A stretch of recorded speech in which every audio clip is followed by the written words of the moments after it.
अल्हम्दुलिल्लाह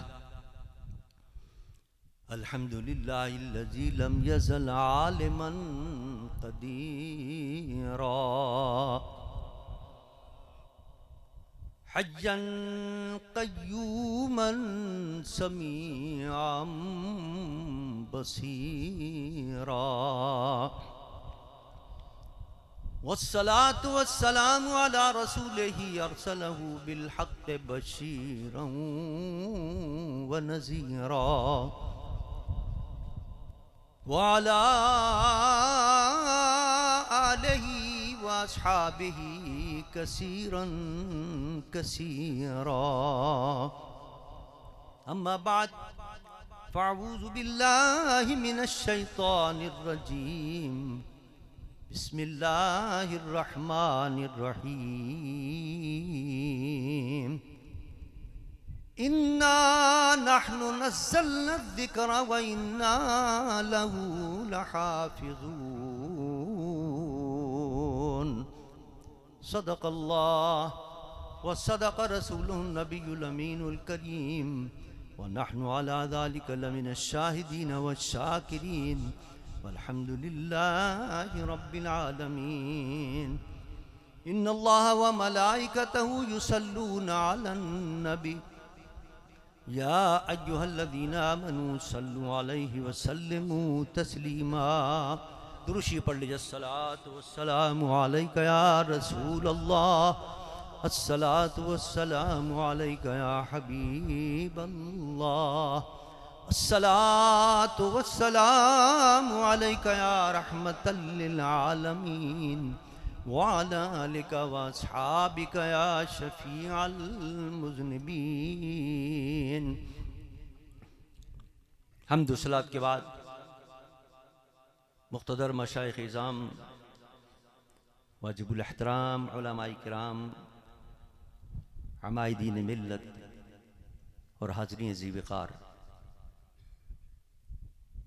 आस्ताने आलिया सगर शरीफ के सज्जादगान, उसके कारकुरान, उसके मुरीदीन, मुतवस्सिलीन काबिल मुबारकबाद हैं जो हर साल ये अज़ीमुश्शान ख़त्म नबुव्वत कॉन्फ्रेंस का इनेकाद करते हैं।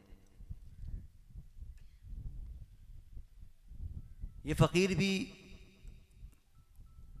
एक अहम प्रोग्राम की मीटिंग के सिलसिले में लाहौर आया हुआ था।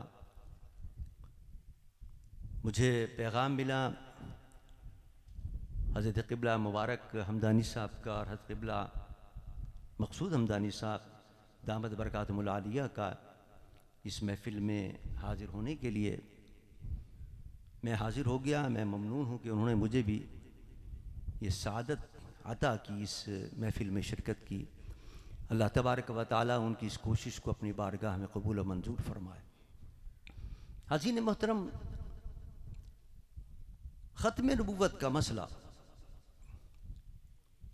इंतहाई अहमियत का हामिल है और ये कहा जाए तो बेजा न होगा कि हमारे दीन की असास और बुनियाद है।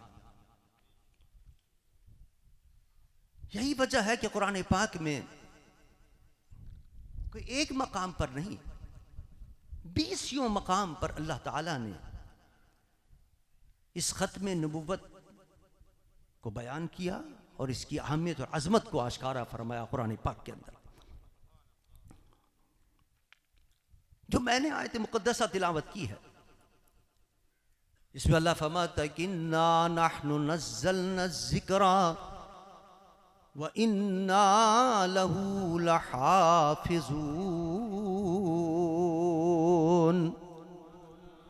हमने कुरान नाजिल किया है और हम ही इसकी हिफाजत करेंगे। देखिए, यहां से भी अल्लाह ताला अपने महबूब के ख़त्म नबुव्वत का ऐलान फरमा रहा है। किस तरह? हुजूर से पहले जितने अंबिया किराम और जितने रसूल इज़ाम इस आलम कौन मकाम में तशरीफ लाए, उनको अल्लाह ने मोइज़ात अता फरमाए। लेकिन वो जब इस दुनिया से रुखसत हुए, मोइज़ात भी उनके ख़त्म हो गए। हज़रत मूसा अलैहिस्सलाम को असा का मोइज़ा अता फरमाया, यद बैज़ा का मोइज़ा अता फरमाया, लेकिन क्या वो मोइज़ा मौजूद है इस दुनिया के अंदर? नहीं। हज़रत ईसा अलैहिस्सलाम को मादरजात अंधों को बीना करने का मोइज़ा अता फरमाया, मुर्दों को जिंदा करने का मोइज़ा अता फरमाया, लेकिन कोई आज शख्स मौजूद है जिसको हज़रत ईसा ने जिंदा किया हो या जिसको सेहत और शिफा अता की हो? कोई मोइज़ा पूरी दुनिया के अंदर कहीं मौजूद नहीं। अलगर्ज जितने अंबिया किराम आए, उनको जितने मौज़ात अल्लाह ने अता फरमाया, उसमें से कोई मौज़ा हुए जमीन पर मौजूद नहीं। लेकिन मेरे मुस्तफ़ा सल्लल्लाहु अलैहि वसल्लम को अल्लाह ताला ने जहां और बेशुमार मौज़ात अता फरमाए, वहां एक कुरान का मौज़ा भी अता फरमाया। और यह मौज़ा ऐसा है कि जो आज भी मौजूद है और क़यामत तक मौजूद रहेगा। क्यों? इसलिए कि जितने अंबिया आए उनकी नबुव्वत का दौर खत्म हो गया, उसके साथ उनके मौज़े भी खत्म हो गए, लेकिन मेरे मुस्तफ़ा की नबुव्वत का दौर क़यामत तक चलेगा। लिहाजा मौज़ा भी वो अता किया कुरान जो क़यामत तक रहने वाला।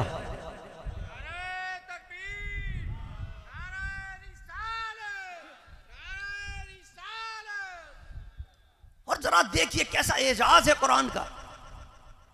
कोई एक सफा किसी बच्चे से पूछें, किसी स्कूल के, कॉलेज के, किसी यूनिवर्सिटी के, कि वो इम्तिहान देने जाते हैं, एक सफ़ा भी किसी किताब का याद करना मुश्किल हो जाता है।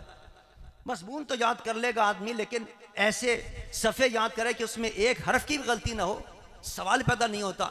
लेकिन कुर्बान जाऊं, कुरान का मौइज़ा देखिए, अलिफ लाम मीम से लेके वन्नास तक कई 100 सफ़े का सहीफा है, लेकिन बड़े नहीं, छोटे से छोटा बच्चा भी उसको पूरा का पूरा याद कर लेता। ये अल्लाह ने अपने महबूब को इजाज़त अता फरमाया, मौइज़ा अता फरमाया। यही वजह है कि इस्लाम के दुश्मन इस पर सबसे पहले हमला करते हैं। क्यों? इसलिए कि ये मुस्तफ़ा का मौइज़ा है, इसको कमजोर करो, इसके अंदर रखने डालो। आपने देखा कादियानी को गैर मुस्लिम मुक़ल्लिद करार दिया।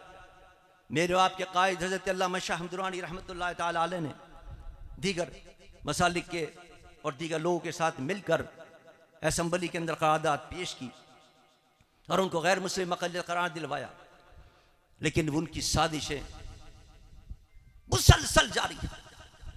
और कुरान जो ख़त्म नबुव्वत का मेरे मुस्तफ़ा का मौइज़ा है और दलील है, उसके खिलाफ उनकी साजिशें चल रही हैं। आज भी साजिश उनकी चल रही है।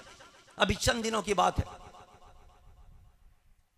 रबवा के अंदर कुछ लोग कुरान पाक तकसीम कर रहे थे, और जब उस कुरान पाक को पढ़ा गया और देखा गया, उलमा ने देखा, तो आप हैरान होंगे कि उसके अंदर तहरीफ कर दी गई थी। उसके अंदर कुछ ऐसे तर्जमे किए गए, ऐसे मफहूम किए गए जो उनके मुताबिक थे, कादियानियों के मुताबिक थे। सुप्रीम कोर्ट के अंदर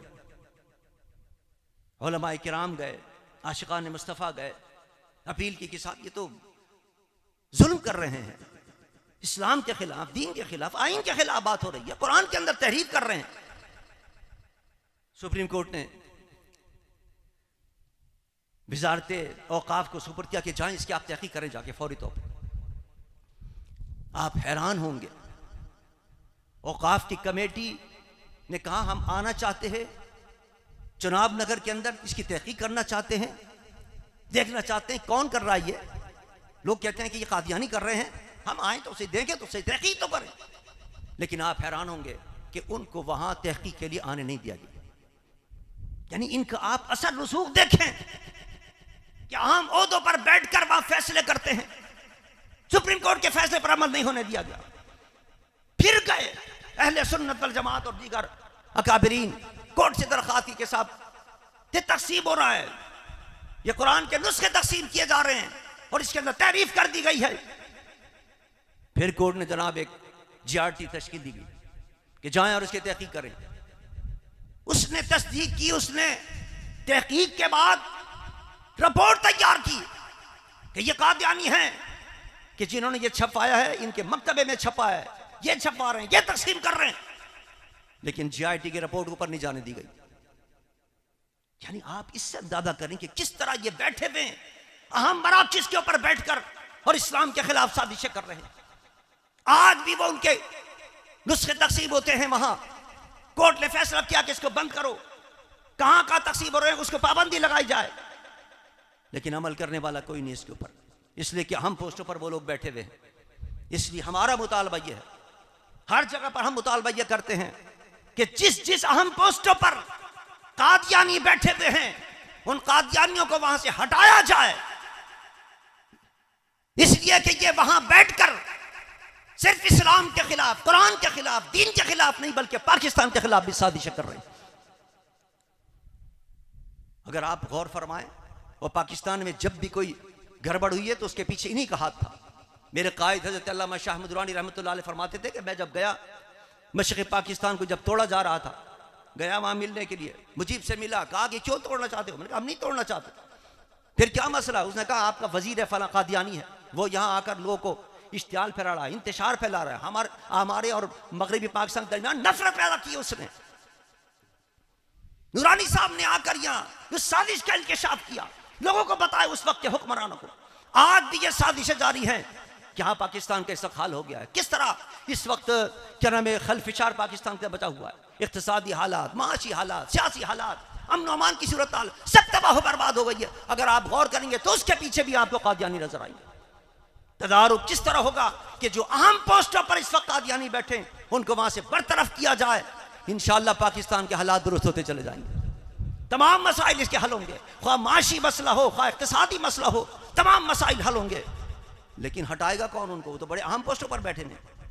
अदीज़ान मन, इसके लिए इत्तिहाद की जरूरत होगी।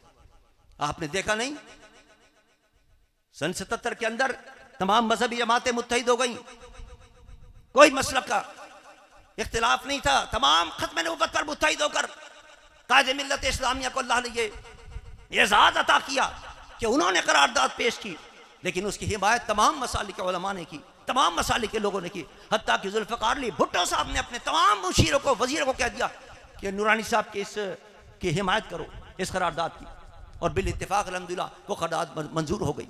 आज भी जरूरत इस बात की है कि कम अज़ कम मजहबी जमातें या सियासी जमातों के अंदर वो लोग जो खत्म नबूवत से मोहब्बत रखने वाले हैं, वो एक प्लेटफार्म पर आकर इन कादियानियों का मुकाबला करें, कादियानियों की साजिश का मुकाबला करें, और जहां जहां कादियानी बैठे उनको वहां से बरतरफ किया जाए, हटाया जाए। इंशाअल्लाह पाकिस्तान बाम उरूज पर पहुंचेगा। ख्वाह इसका माशी मसला हो, ख्वाह इसका इक़्तिसादी मसला हो, ख्वाह इसका सियासी मसला हो, इंशाअल्लाह सारे मसले हल होते चले जाएंगे। अल्लाह मुझे और आपको सबको इस खत्म नबूवत के मिशन को आगे बढ़ाने की तौफीक अता फरमाए। और ये जो आस्तान आलिया सबके शरीफ ने ये सिलसिला शुरू किया है, अल्लाह तबारक व तआला इसको तादेर आबाद रखे, क़यामत तक इनको इस तरह सजाते रहने की तौफीक अता फरमाए, और इनको दीन और दुनिया की बरकतें अता फरमाए, और अपनी शरफ़ की, अपनी बारगाह में, अपने महबूब की बारगाह में शरफ़ कबूलियत अता फरमाए। वमा अलैना इल्ला बलागुल मुबीन।